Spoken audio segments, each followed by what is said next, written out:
ચલો, ક્રિપ્ટોકરન્સી છે એ શું છે? ઇક્વિટી, સ્ટોક, ડિજિટલ ચલણ, નાણાકીય સંસ્થા કે ઉપરોક્ત પૈકી એક પણ નહીં? તો જો હવે આપણને છે આના શું પૂછ્યા છે તો કે ક્રિપ્ટોકરન્સી છે એ શું છે? તો આના છે આપણને શું આવે તો કે ડિજિટલ ચલણ છે. શું છે તો કે ડિજિટલ ચલણ છે. આને આપણે શું કહીએ તો કે છુપું ચલણ કહી શકીએ. શું કહીએ છીએ તો કે આને છે એ છુપું ચલણ છે કહીએ છીએ. છુપું ચલણ, જેને આપણે હિડન કરન્સી પણ કહેવાય છે. છુપાને ઇંગ્લિશમાં શું કહેવાય તો કે હિડન કહેવાય.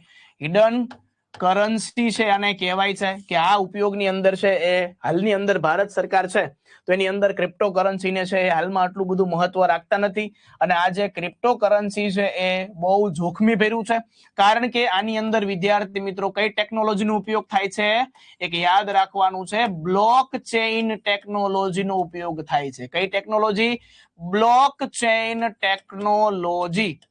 કારણ કે આની અંદર જો તમે ક્રિપ્ટોકરન્સી યુઝ કરતા હો તો આનું મેઇન વસ્તુ શું છે તો કે તમને છે યુઝર આઈડી અને પાસવર્ડ છે એ આપી દેશે તો તમારા પૂરતું હોય છે, પણ તમે છે જો કોઈ ટ્રાન્ઝેક્શન કરો છો તો સામેવાળી વ્યક્તિને છે એનો તમારે કોડ જ આપવાનો રહે.